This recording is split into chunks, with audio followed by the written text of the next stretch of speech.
The Drug Alternative Program presents Drugs Close to Home. Your weekly insight into the ongoing stories of struggle, victory, and the spiritual renewal of rehabilitation.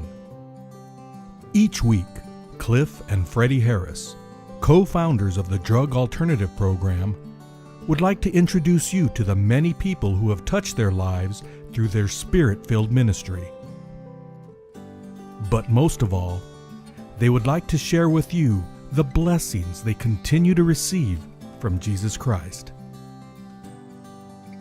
And now, your hosts of Drugs Close to Home, Cliff and Freddie Harris.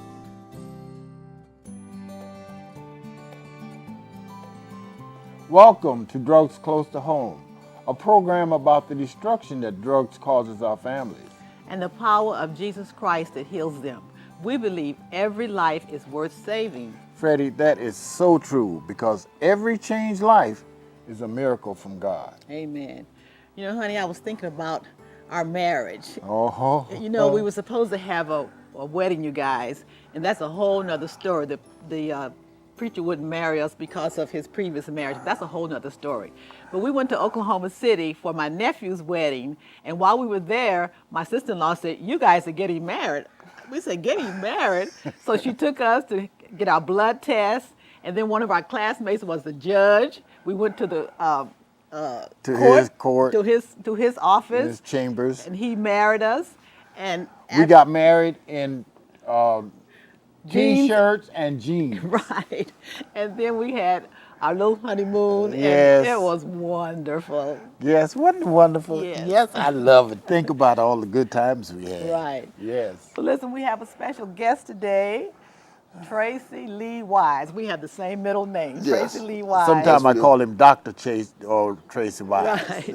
But we'd like to welcome you, Tracy. Thank you for having me. You are a graduate of 2001, 2001, right? yes. Okay, so what happened after you graduated? Well, in 2001, I worked for the program for you guys. I managed your recovery home for 5 years. Worked for you guys, lawn supervisor for 7 years.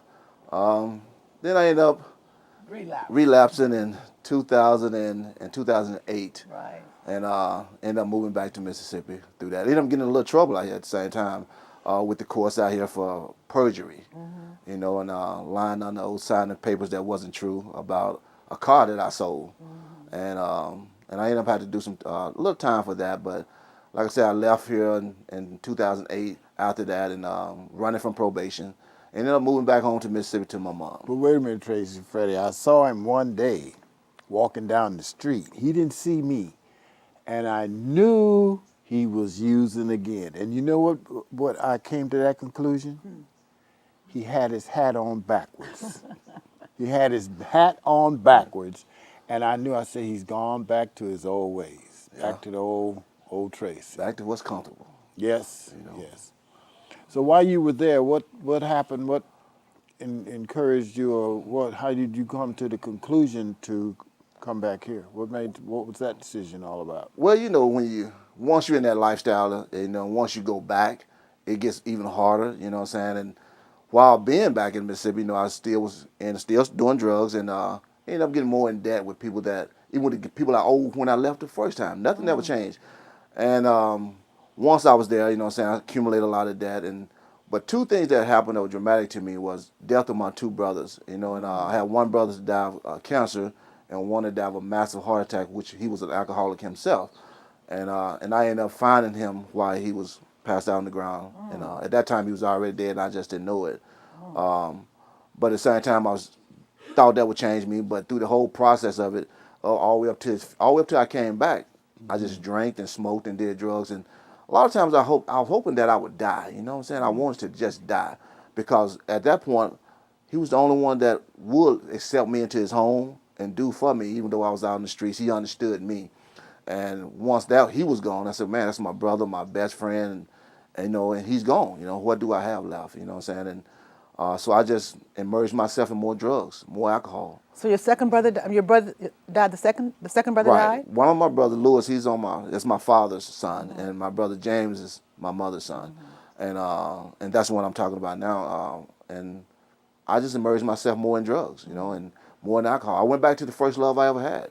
You know, that was the first thing I ever had was alcohol. And you know? and that's what makes you feel comfortable. It makes me feel comfortable, you know what I'm saying? Yep. You know, I'm already an outburst person, so that just, you know, it just made me. How was your relationship with your mom and your kids when you went back? Well, at that time with my kids, it wasn't no relationship, you know what I'm saying, with my son. With my daughter, I ended up moving in with my daughter at one point, and I ended up messing up that What relationship. messed up? What happened there? One night getting high on drugs, and went out, you know what I'm saying. I said, well, I'll just sell a little bit of this clothing here, and when I sold one clothing, I ended up selling some more and some more and some more until all their clothes was gone. Who was this? The kids' My clothing? grandkids' clothes, you know what I'm saying, and I sold all their clothes. I'm talking about not just one, I'm talking about everything they had, and I left without her even knowing, and This was your daughter's this was children. my daughter, you know, my firstborn, and I tell her she's to my heart, you know, because I love her, but at that time I didn't, you know. I thought I did.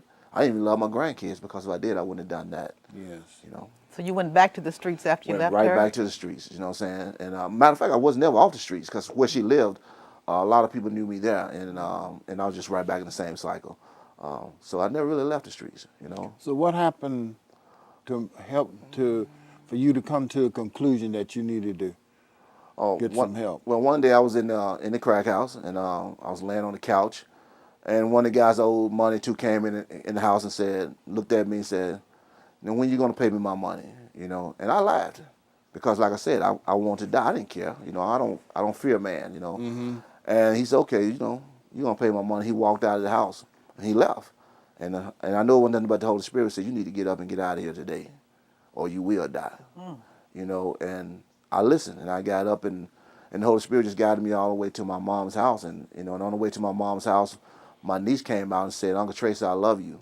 You know, and that was strange for me to hear, you know, for her to tell me that. I'm like, why she just, I'm just walking home. Why she say that? So I get to my mom's house and I tell my brother and them, you know what?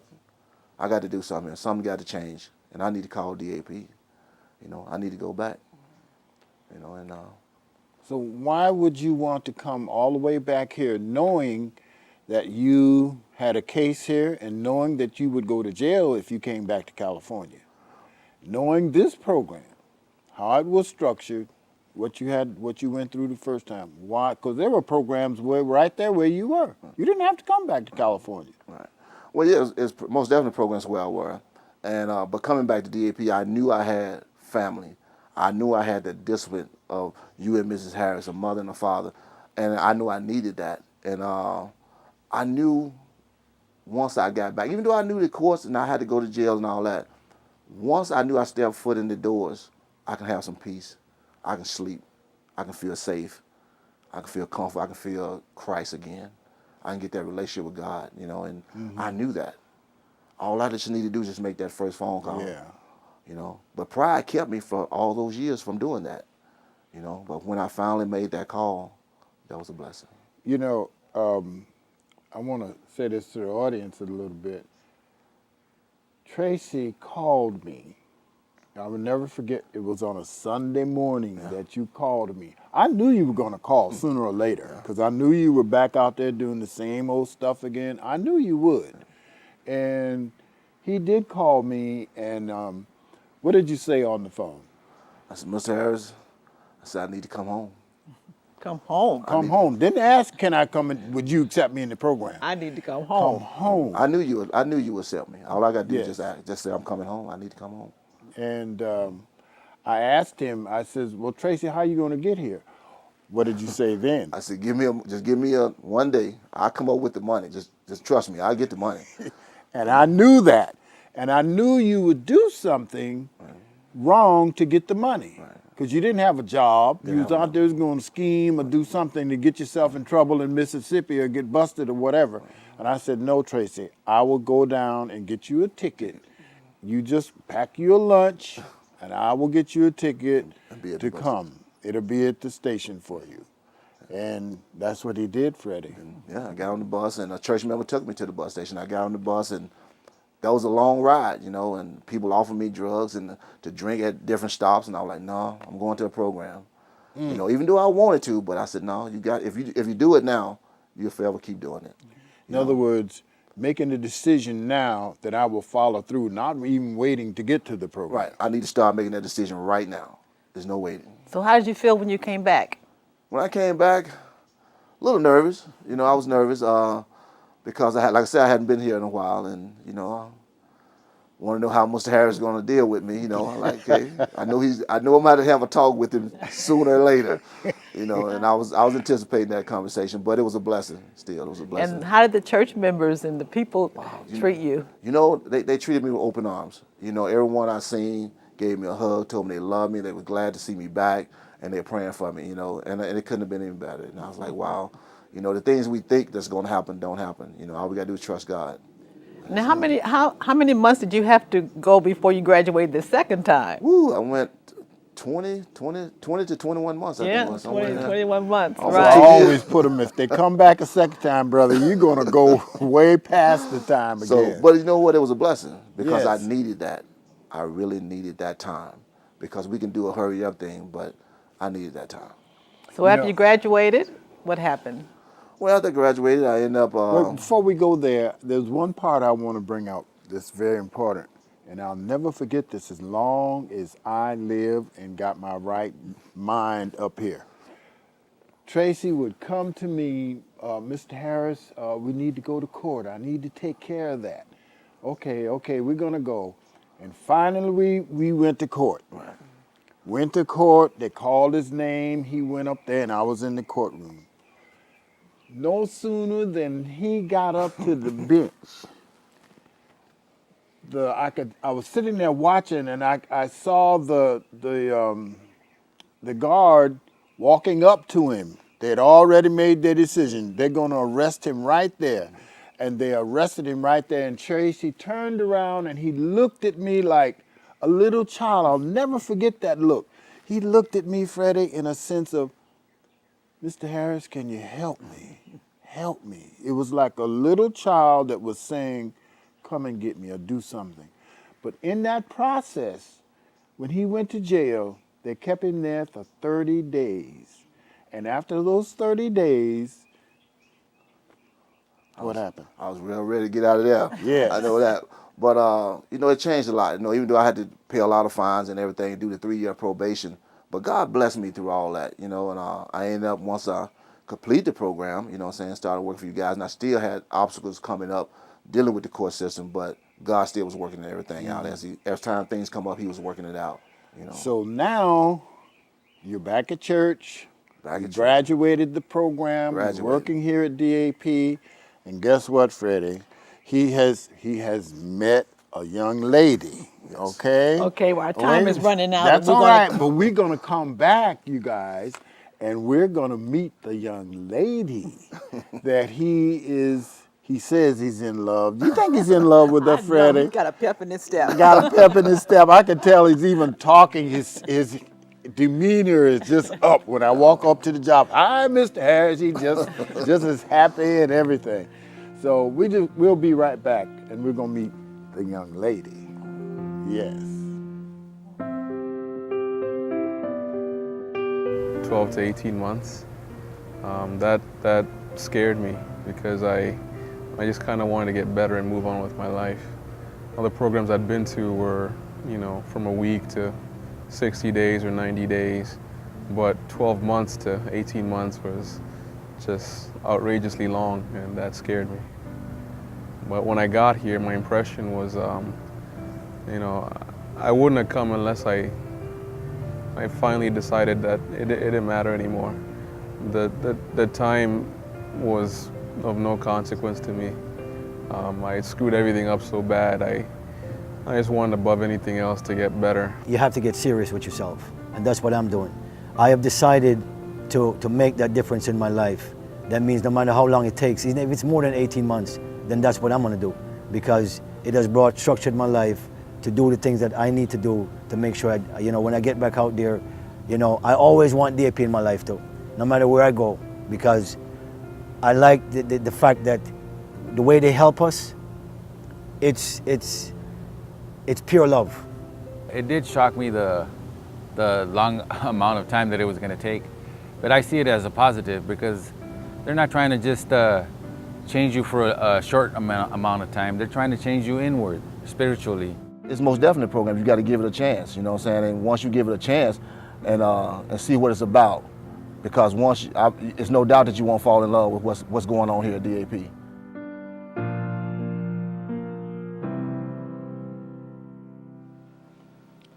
Welcome back. We're talking to our graduate, Tracy Wise, and we want to introduce to you his girlfriend, Aisha. Welcome, Aisha. Thank you for having me. This is why Tracy has such a big smile on his face these days. Yes. Okay, Yes, tell me, how yes. did you meet Aisha, Tracy? Well, how I met Aisha, I had been seeing her at church, and Church, you guys, yeah, church. and when I saw her, I was like, wow, you know, that's a beautiful young lady. But I thought she was too young for me. I said, man, she looked like she might be 30. You know, Right. I said, I'm in my Watch 40s. out, Tracy. You might not tell our age now. No, I won't tell. So I said, she looks too young. She looks too young for me. And I was a little intimidated too also, because I said, she looks professional. Right. You know, And what I'm is your old. profession, Aisha? I'm a registered nurse and a nurse manager. She's a nurse manager, a registered nurse. Right. So if I have a heart attack, she can take care of me. So, you know, so I was looking at her, I said, wow, you know, but I like to talk to her. And I ended up mentioning her to Miss my Fast mom, Freddie. to my mom, to you. And you said, you like her? I said, yeah, I do. And I said, you said, well, okay. And next thing I knew, you had told her about me. Right, gave her the phone number. You gave her the phone number and everything. And we missed each other for a while. And a couple of Sabbaths later, she walked up to me and she tapped me on the shoulder and she gave me her phone number. And it scared me. I was like, whoa, I didn't know what to do. I was like, Because you had been trying to call her and right, couldn't I get had been her. trying to call her and I was thinking, man, maybe she ain't interested in me. And Right. so when she did that, it scared me because I was like, you know, that never happened. You know, the men, we are the aggressor, we the chaser, you know, we the Right. one. And when I got that tap on the shoulder, it's like, well, okay, That was a sign saying, oh, come give me a call. come give me a call. Yeah. And you guys have just blended. We You just know, blended, just yes, how did you feel when you met him, Aisha? You told me when we were coming out from church, and you were like, do you know Tracy? I said, I think the name sounds familiar. And you said you were going to give me a newsletter. But I went home and I looked up on Facebook. And I said, oh, he kind of looks familiar. But then at the time I was thinking, because I was at a stage in my life where I said, I'm really not trying to look for anyone. I'm just trying to go to school, raise my kids, and I don't know if I'm ready for this. Right. You have two daughters. Yes. And what's yes. their names? How old are they? Kelsey is 8. Caroline is 4. Okay. But I always tell people she's 4 going on 40. Yeah. So you're just interested in your children? And Yes, your job. yes. So I kept trying to put it away, and then my phone was thrown in water, of course, by my kids trying to take their selfies. And then finally, when I had it back, I came to church the one day, and because we had been talking, I said, he used to be a little bigger than that. And he said, Yes. yeah, he had gone through this diet change and Right. stuff. How much did you lose, Tracy? 50 pounds. 50 I'm still pounds. jealous. 50 pounds. Okay. Yeah, so I came back from the kids' Sabbath school, and as I walked in church, I saw him, and I think he was wearing his navy blue suit. And I said, oh, he looks fine. So, yeah, so after church, I wrote down my number, and I tapped him on the shoulder, as he said, and I said, call me. And you just walked away. Yes. Walked away. That I was didn't it. say yes. Walked away. Yes. And I fell in love right there. That's that day. That Getting day. the phone That number day. on the Right. page. Get a phone number. That sounds like And, Cliff and Freddie Harris. Yes, it does. Yes, it does. You know, yes, it does. So, you know, and I just want to say, so can I talk to you? Yes, I you just can want to let you know, baby, I love you. And Call you him mean, a baby. you mean the world to me. I love you more. You're my heartbeat. You're the air that I breathe, girl. You know, you're my sunshine. Oh. And I just want to tell you, Oh, no. I just want to ask you, will you marry me?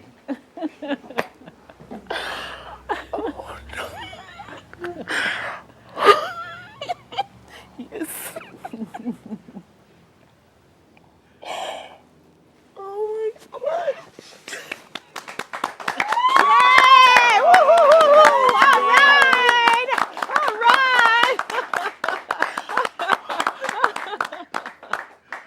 All right. I didn't hear. Did you give an answer yet? Yes. Well, let me hear it. Let me hear it. Real good and loud. Yes. All right. Let's give another clap. All right.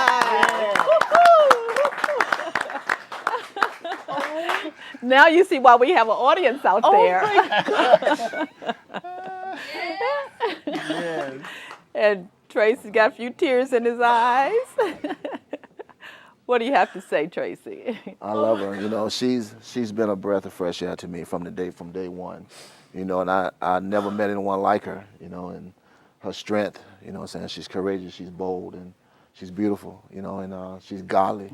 All right. You know, and I couldn't ask for any more. You know, I couldn't ask anybody better. And I thank God Aisha. for her. You know, it's rare for me to be speechless. But you wasn't expecting any of this, did you? Not at all. So how do you feel right now? Oh, I have a lot of emotions right now. And I'm trying not to cry. It's okay. Well, you know, our programs are for real. You know, we be real here. Yes. I just want to say I love you too. And he knows I always tell him I love him more. Every time he says I love you, I try to one-up him all the time. And I've told him you can't win. So you just have to let me be. And I love you more. And I always love you. And as I told you, I think God saw it fit at a time when I wasn't even looking or thinking, if I could borrow Mrs. Harris' words, that God makes you sure that you are in his hands, that you're doing his will, that you're focusing more on him. That's the time that he gets you somebody that's right for you. Mm-hmm. And I couldn't have had a better man than you, babe. I love you. All right. Right. You know, Tracy, what's Mrs. Harris's instruction to you? After you graduate, you need to wait. Wait. You have to, and Tracy, you waited almost 2 years. Yeah, She's all filled almost 2 Well, it's years. been two. 2 years. Yeah, 2 2 years. I yeah. say because you need to get established, you know, so you're working for DAP, you're getting your credit together, you're Yes. getting saving money. Yes. And the Lord has, you know, when I saw Aisha, I said, you Yeah. know what? She's the one. She's Yeah. the one. Well, you know, you're a matchmaker anyway, Freddie. You're always putting people together. And she's an awesome one. Yes. I love you. But I love you too, and I'm so glad to have you as our daughter. How many daughters do we have now?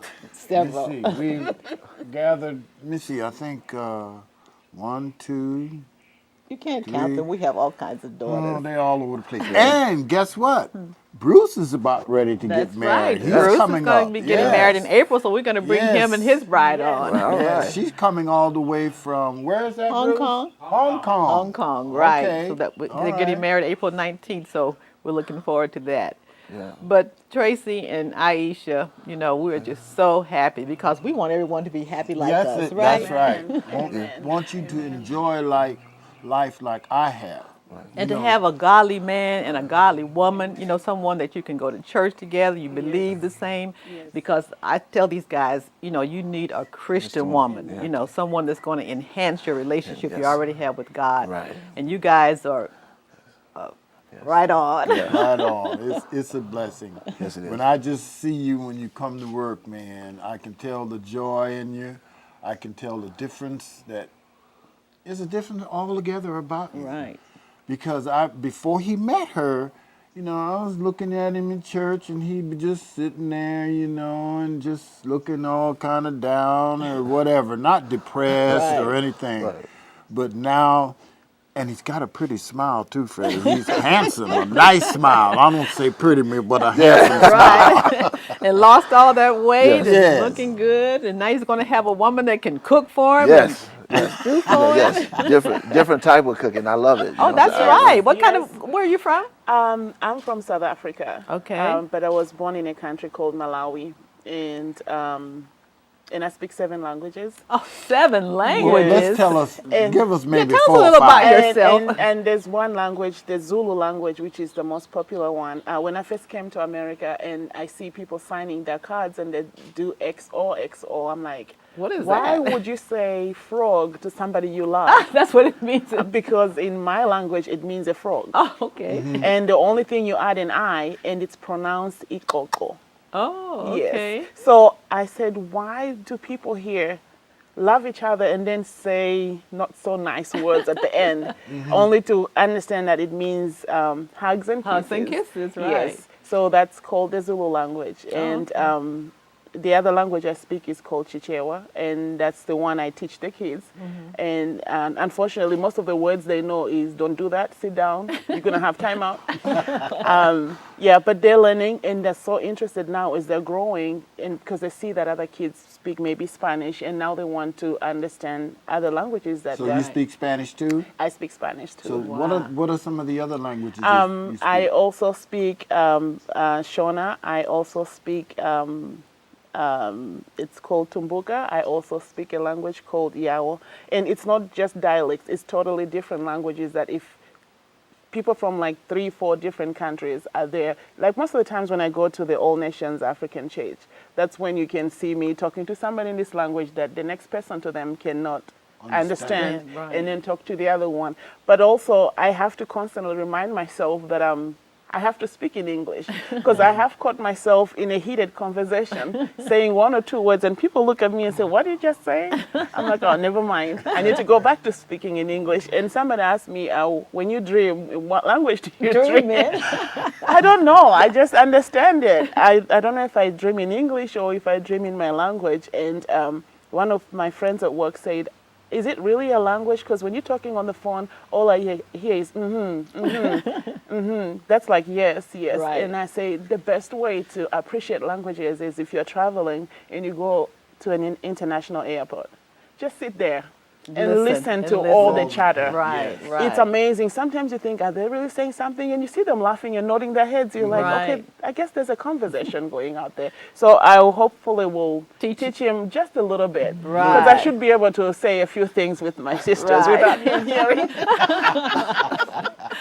Well, I know you guys are going through counseling and all this is going to happen, but that day is coming. And we are just so excited for both of you. And I know whatever day that is, we will be there. That's right. I want to ask you one thing.